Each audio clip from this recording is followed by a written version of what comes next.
মানুষের কি দুর্দশা, ড্রেন উপচে পড়ছে, জল জমে গেছে, মশা ভনভন করছে, দিনের বেলাতে আপনি দাঁড়াতে পারবেন না। তো বিধায়িকা যেখানে থাকেন সেটা কলকাতা শহরের অন্যতম ভালো জায়গা, সেখানে ঝা চকচকে রাস্তাঘাট আছে, কভার ড্রেন আছে, সুন্দর সোয়ারেজ সিস্টেম আছে। উনি ওখানে থাকেন বলে এখানকার মানুষের দুর্দশা কেন বুঝবেন? ওনাকে শুভেচ্ছা, আপনি একটি রাজনৈতিক দলের প্রতিদ্বন্দ্বিতা করছেন, কিন্তু এবার পরিবর্তনের জন্য তার বামপন্থীদের উপর মানুষের কোনো বিশ্বাস নেই। রাজ্যে বিধানসভা ভোটের বাদ্যি বেজে গিয়েছে, হাতে বাকি মাত্র 2 সপ্তাহ। আগামী 23 তারিখ উত্তরবঙ্গ এবং 29 তারিখ দক্ষিণবঙ্গে নির্বাচন, দোরগোড়ায় ভোট। তাই প্রাকৃতিক দুর্যোগকে উপেক্ষা করেই শেষ মুহূর্তের প্রচারে এবং মনোনয়ন জমা দিতে ব্যস্ত রাজনৈতিক দলগুলো। সকাল থেকেই দক্ষিণবঙ্গের বিভিন্ন প্রান্তে শুরু হয়েছে কালবৈশাখীর দাপট। প্রবল বৃষ্টির জেরে অনেক প্রার্থী মনোনয়ন জমা দিতে গিয়ে থমকে দাঁড়িয়েছেন। তবে এই প্রতিকূল আবহাওয়াকে হার মানিয়েই নিজের কর্মী সমর্থকদের নিয়ে মনোনয়ন পেশ করতে বেরোন বিজেপি প্রার্থী সৌরভ শিকদার। এদিন মনোনয়ন জমা দেওয়ার পথে এলাকার বেহাল দশা নিয়ে সরব হন তিনি। সৌরভ বাবু সরাসরি আক্রমণ করেন এলাকার বর্তমান বিধায়িকা তথা রাজ্যের গুরুত্বপূর্ণ মন্ত্রীকে। তার অভিযোগ, জলমগ্ন এলাকা, সামান্য বৃষ্টিতেই এলাকার ড্রেন উপচে জলমগ্ন হয়ে পড়ছে রাস্তাঘাট, সাধারণ মানুষের ভোগান্তি চরমে, উন্নয়নের অভাব। একদিকে নর্দমার দুর্গন্ধ আর অন্যদিকে বিমানবন্দর। এই বৈপরীত্যের মধ্যেই দিন কাটছে এলাকার মানুষের।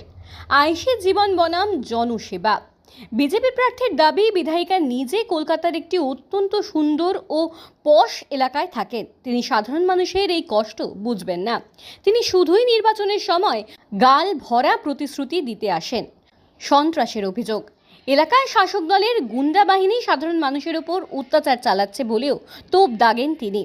এদিন সিপিআইএম প্রার্থীর নাম না করে তাকে সৌজন্যমূলক শুভেচ্ছা জানালেও রাজনৈতিক লড়াইয়ে বামেদের গুরুত্ব দিতে নারাজ সৌরভ শিকদার। তিনি স্পষ্ট জানান, মানুষ আর বামপন্থীদের ওপর বিশ্বাস রাখছে না। এবার পরিবর্তনের লড়াইয়ে সাধারণ মানুষ বিজেপির পাশেই আছেন। এলাকার মানুষের আশীর্বাদ নিয়েই আমি আজ মনোনয়ন জমা দিতে যাচ্ছি। সব মিলিয়ে ঝড় বৃষ্টির দিনেও উত্তর দমদমের রাজনৈতিক পারদ এখন তুঙ্গে।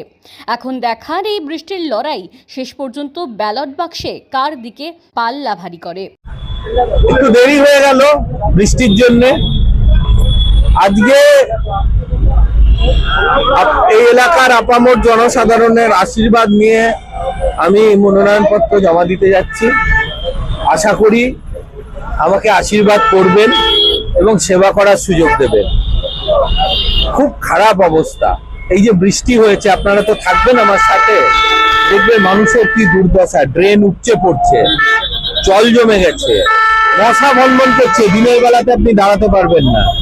এখানকার যিনি বিধায়িকা, তিনি রাজ্যের অন্যতম গুরুত্বপূর্ণ মন্ত্রী, মানে এখানের ভোটারদের জন্য উনি কি করেছেন? আমি সবার আগে ওনাকেই প্রশ্নটা করতে চাইবো। গালভরা প্রতিশ্রুতি দিয়ে উনি বিধায়িকা হয়েছিলেন, রাজ্য সরকারে মন্ত্রী হয়েছে, কিন্তু মানুষ এত খারাপ অবস্থায় আছে যে কল্পনা করা যায় না। সুতরাং মানুষের কাছে পৌঁছানো, মানুষের কাছে জনসম্পর্ক সামনাসামনি করা আর নির্বাচনে জিতে মানুষের সেবা করা, এর বেশি আজকে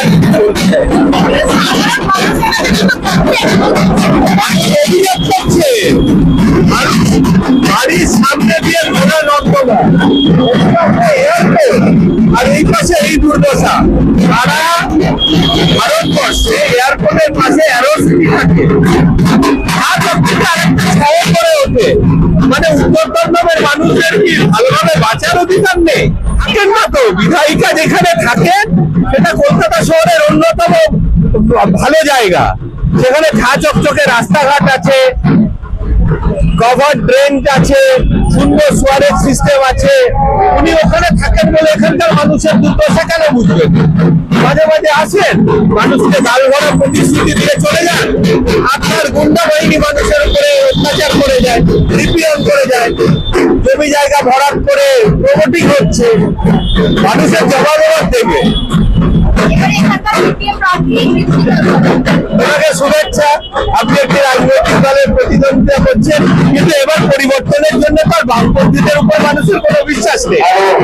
বামপন্থীরাও আসুন।